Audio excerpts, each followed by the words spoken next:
नमस्कार विद्यार्थी मित्रांनो, मी ज्ञानदीप धोटे आपल्या सर्वांचं स्वागत करतो आमच्या SR जीनियस अकॅडमी मध्ये, जो की एक ऑनलाईन लर्निंग प्लॅटफॉर्म आहे। तर आज आपण शिकणार आहोत शेकडेवारी, आणि ते देखील महावितरण आणि महापारेषण भरती 2024 अंतर्गत येणाऱ्या इलेक्ट्रिशियन, वायरमन, विद्युत सहाय्यक आणि इतर तत्सम पदासाठी आपण शेकडेवारी हे प्रकरण शिकणार आहोत, अगदी सोप्या आणि साध्या भाषेत आणि शॉर्ट ट्रिक्स मध्ये, की जेणेकरून तुम्हाला समजण्यासाठी सोपं जाईल अशाच प्रकारे आपण शिकूया। चला तर मग सुरुवात करूया। बघा काय म्हणते, 50% बरोबर किती, म्हणजे मला काय म्हणायचं, ह्या सर्व गोष्टी आपण लक्षातच ठेवल्या पाहिजे। 50% बरोबर 1/2, कसं काय, तर 50 ला 50 आणि हे टक्के म्हणजे 100 असतं, हो की नाही। मग काय होईल माहितीये का, हा शून्य कटला, 5 1 5 5 2 10, म्हणजे 50% बरोबर किती, 1/2 हे लक्षातच ठेवायचं। समजा आपल्याला जर 25% विचारलं तर किती होईल, 1/4 होईल, म्हणजे 25 चे 100 केला आपण, हो की नाही। 75% जर विचारलं तर किती होईल आपलं, 3/4 होईल। हे सर्व लक्षातच ठेवायचं, म्हणजे आपल्याला पाहिल्याबरोबर ओळखता आलं पाहिजे। मग 50% बरोबर किती म्हणता येईल आपल्याला, 1/2 पर्याय क्रमांक 3चं उत्तर, हो की नाही। आता त्यानंतरच बघूया काय म्हणते, 1/4 बरोबर किती, म्हणजे 100चा 1/4 भाग म्हणजे किती होईल, 25%, हो की नाही। बघा ना, 1/4 याचं जर आपण शतमानात रूपांतर करतो म्हणलं तर 4 ला कितीनं गुणल्यानंतर 100 येईल, 25 न गुणल्यानंतर।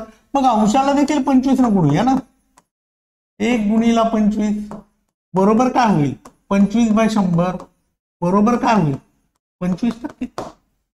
आलं का लक्षात, म्हणजे छेदाला ज्या संख्येनं गुणल्यानंतर 100 येईल त्या संख्येनं अंशाला गुणायचं, आपल्याला टक्के मिळतील। नंबर 3 बघूया काय म्हणते। बघा 1200 चे 15% बरोबर किती, मी जर म्हणालो 180 पर्याय क्रमांक 4, तर कसं काय ते बघूया आपण।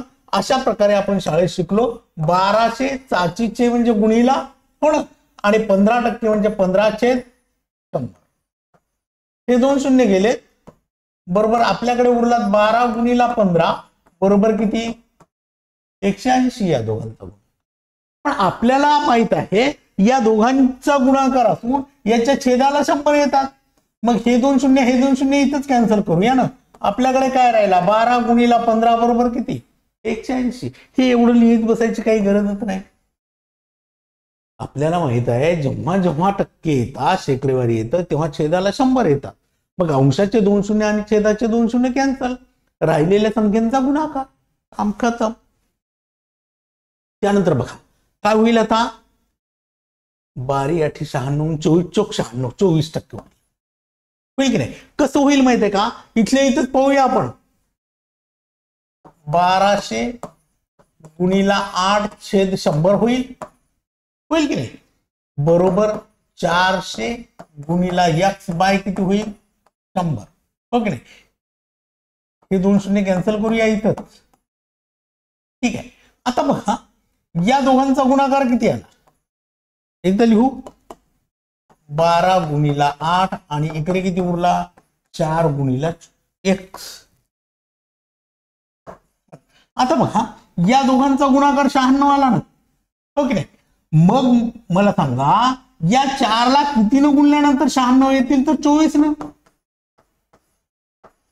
आलं की नाही लक्षात तुमच्या। 4 ला कितीनं गुणल्यानंतर काय येतील, 96 येतील, तर 24, मग x ची किंमत किती असेल, 24%, 400 चे 24%, इथंच लक्षात येते ना आपल्या। हे 2 शून्य तर गेले, या दोघांचा गुणाकार किती, 4। मग आता हे 2 शून्य गेल्यानंतर इथे राहिला 4, 4 ला कितीनं गुणल्यानंतर 96 येतात, तर 24 न गुणल्यानंतर 96 येतात, किंवा या 4 ने याला भागानं 24 आलं, काम खतम, 400 चे 24% असं म्हणता येईल। आलं लक्षात तुमच्या। बघा आता 50 पैसे हे 2 रुपयाचे शेकडा किती असेल, किती असेल, 25%, हो ना। 50 पैसे हे 2 रुपयाचे किती असेल, 25% असेल, कारण काय, 1 रुपयात किती भाग असतात, 1 रुपयात 50 पैशाचे 2 भाग, हो की नाही, आणि 2 रुपयात किती असतील मग 4 भाग, मग 1/4 म्हणजे किती, 25%। फार प्रोसेस करायची गरज नाही, हो की नाही? आपल्याला माहित आहे 1 रुपयामध्ये 50 पैसे असतात, मग 2 रुपयामध्ये 4 50 पैसे येतील ना. 1 रुपयामध्ये जर 2 50 पैसे असतील तर मग 1/4 येईल. 4 म्हणजे चौथा भाग. मग काय होईल? चौथा भाग म्हणजे 1/4 म्हणजे 25%. त्यानंतरच बघा, ए ला बी पेक्षा 10% गुण कमी मिळाले तर बी ला ए पेक्षा किती टक्के गुण कमी मिळाले असतील? किती टक्के? बरोबर आहे का? एकदा बघू तुम्हाला. ठीक आहे. मग काय होईल? 9 म्हणजे 11 9 99 आणि 1 100 हा येईल. 11 1/9. आता कसं ते बघूया. बघ, 10% कमी गुण मिळाले हो ना. छेदाला किती? 90. कस काय? 10/100 वजा 10 गुणिला 100 असं होईल की नाही. मिळालेले गुण घेतलेत आपण हो ना, आणि छेदाला काय केलं? हे 10 गुण कमी म्हणजे 100 वजा 10 आणि शेकडेवारी म्हणून 100. मग काय होईल? आता 2 शून्य, हा शून्य कॅन्सल. मग किती? 9. आणि किती होईल मग? 11 9 99. 1 उरला आणि छेदाला 9. बघा, 11 9 99 अधिक 1 किती? 100/99 म्हणजे 11 1/9 असं बी ला ए पेक्षा 11 1/9% गुण कमी मिळाले. ओके नाही, फार काही लिहित बसायचं नाही. किती टक्के गुण मिळाले ते अगोदर लिहायचंय आणि कमी आहेत म्हणून मायनस केलंय मी. 10/90 गुणिला आणि 9 ने 100 काय केलं? आता बघा, ए चा पगार बी पेक्षा 20% जास्त आहे तर बी चा पगार ए पेक्षा किती टक्क्याने कमी असेल? म्हणजे जास्त आहे म्हणजे बेरीज करावी लागेल ना. बघा काय होईल? 20/120 गुणिला काय? 100 होईल ना असं. हा शून्य कटला. बेसकम 12 बरोबर बेत्रिक 6 आणि हा काय झाला? 50 बरोबर 50/3 बरोबर काय होईल? 16 48. 48 आणि 2 50. पर्याय क्रमांक 1 चं उत्तर. एकदा सांगू व्यवस्थित. बघा, मी काय केलं? हे 20 घेतले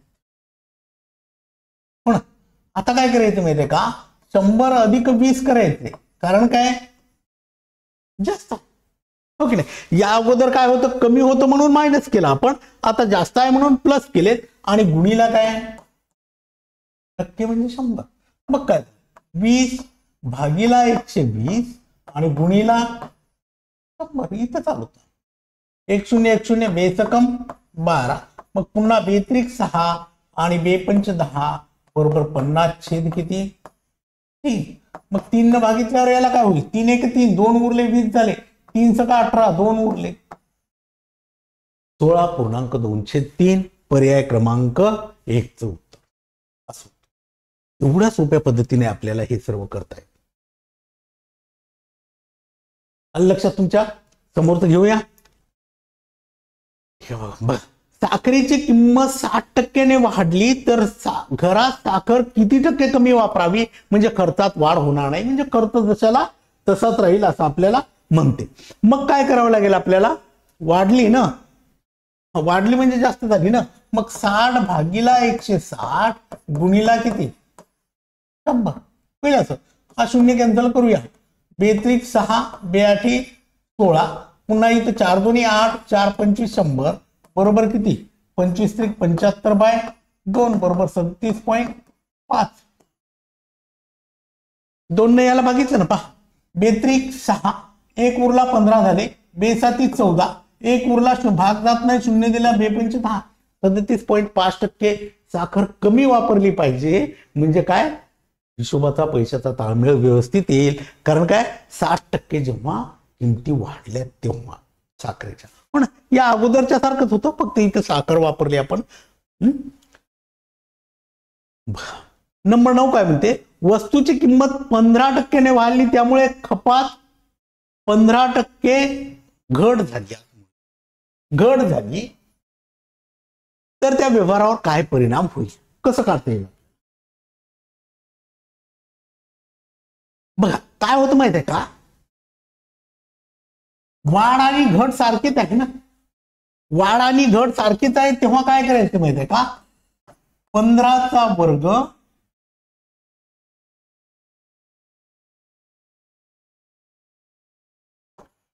15/10चा वर्ग.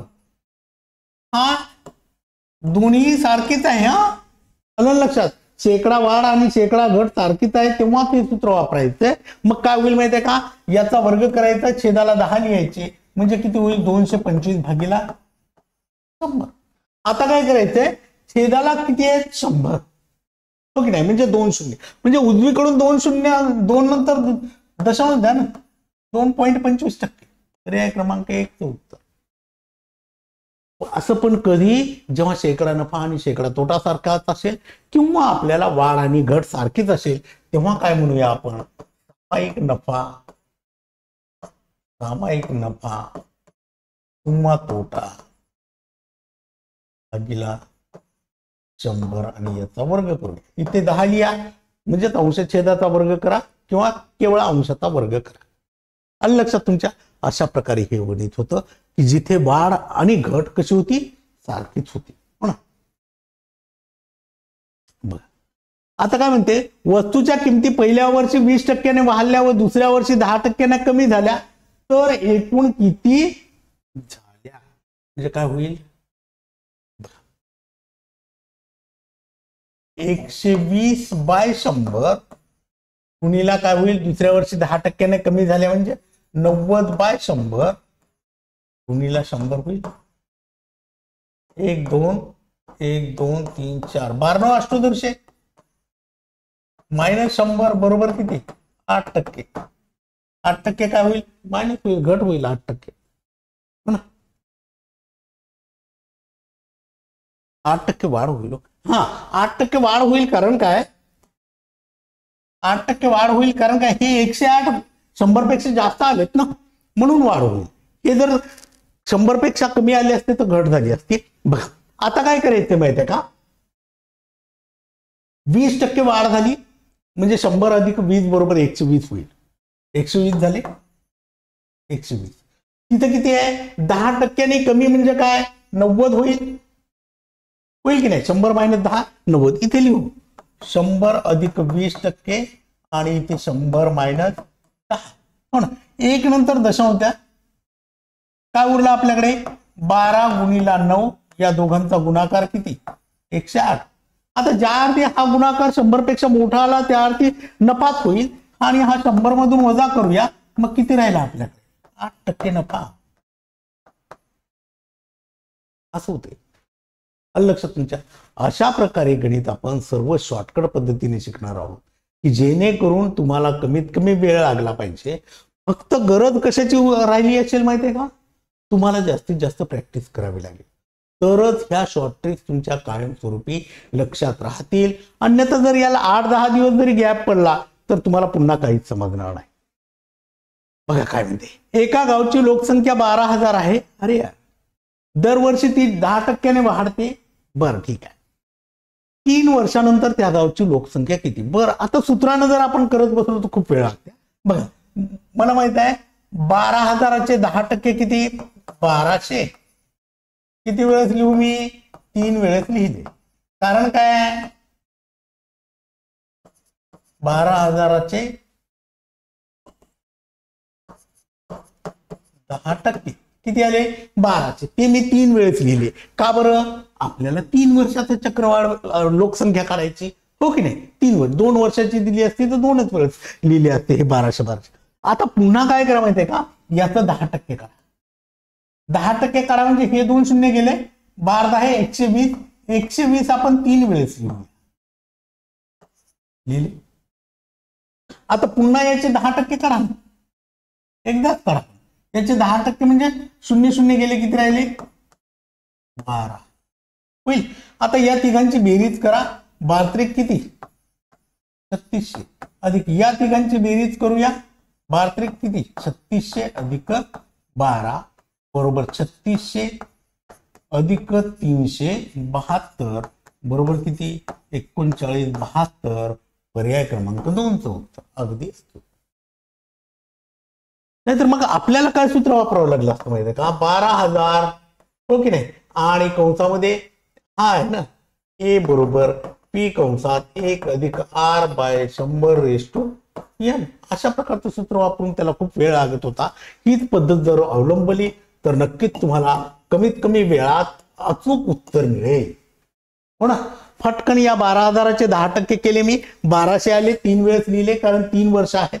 2 वर्ष असतील तर 2 वेळेस लिहा, 5 वर्ष असतील तर 5 वेळेस लिहा. ठीक आहे. आता पुन्हा या 1200चे मी 10% काढले, किती आले? 120. 3 वेळेस लिहिले. पुन्हा या 120चे 10% काढूया, किती आले? 12. या सर्वांची बेरीज केली तर किती आलं? 3900. असं होतं. अगदी कमीत कमी वेळात आणि सोपं अशा प्रकारे हे गणित होतं. आलं लक्षात तुमच्या? बघूया समोर काय म्हणते. एका व्यक्तीने 20% सफरचंद विकल्यानंतर त्याच्याकडे 560 सफरचंद शिल्लक राहिले, तर सुरुवातीला त्याच्याकडे किती सफरचंद होती? 8 7 56 700 असेल. कस काय? तर बघा, त्याने 20% सफरचंद विकले ना, हो की नाही? मग उरले किती त्याच्याकडे? उरले 80% उरले ना. आणि 80% म्हणजे किती?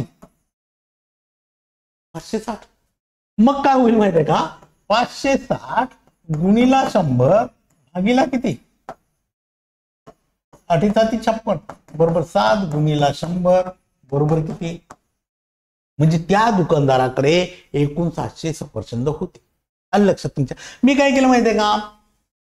मला माहिती आहे 20% सफरचंद विकले म्हणजे 80 राहिले, 80% राहिले त्याच्याकडे. आता 80% म्हणजे 5, म्हणजे 8 ने याला भागा ना. 8 7 56 आणि ते 2 शून्य. 8 7 56 आणि ते काय होईल? 2 शून्य. आलं लक्षात तुमच्या?